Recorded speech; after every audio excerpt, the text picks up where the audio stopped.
आश्विन शुक्ल पक्ष पापांकुशा एकादशी अश्विन मास के शुक्ल पक्ष की एकादशी का नाम पापांकुशा एकादशी है।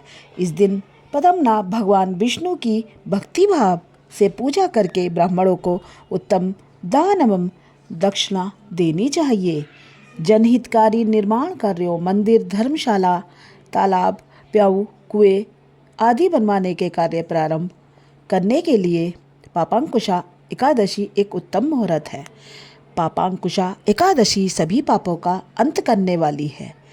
युधिष्ठिर बोले, हे भगवान, अश्विन शुक्ला एकादशी का क्या नाम है? अब आप कृपा करके इस व्रत की विधि और उसका फल कहिए।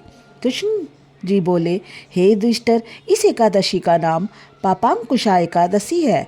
पापों को हरने के कारण ही इस एकादशी को पापांकुशा एकादशी कहते हैं।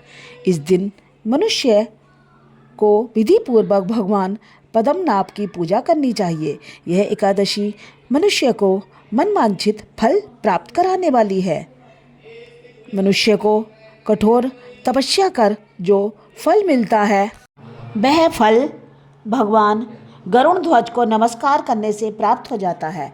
जो मनुष्य अज्ञानवश अनेक पाप करते हैं परंतु प्रतिदिन हरि से अपने अपराधों की क्षमा मांगते हैं, वे नरक में नहीं जाते।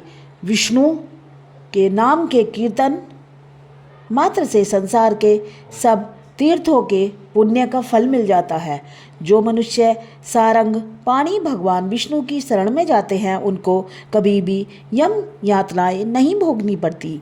जो मनुष्य भगवान विष्णु तथा वैष्णव शिव तथा शिव भक्तों की निंदा करते हैं, वे अवश्य नरकवासी होते हैं। सहस्त्रों वाजपेय और अश्वमेध यज्ञों से जो फल प्राप्त होता है, वह एकादशी के व्रत के 16वें भाग के बराबर भी नहीं होता।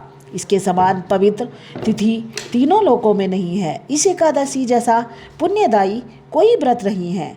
यह एकादशी स्वर्ग, मोक्ष, आरोग्य तथा अन्न और धन की देने वाली है। इस एकादशी का व्रत गंगा, गया, काशी, कुरुक्षेत्र और पुष्कर में किए स्नान दान से अधिक पुण्यवान है। एकादशी का व्रत और रात्रि जागरण करने से मनुष्य निश्चय ही विष्णु पद को प्राप्त होता है और वैकुंठ को चला जाता है। हे राजेंद्र, इस व्रत को करने से 10 पीढ़ी मातृ पक्ष की, 10 पीढ़ी पितृपक्ष की, 10 पीढ़ी स्त्री पक्ष की तथा 10 पीढ़ी मित्र पक्ष का उद्धार होता है।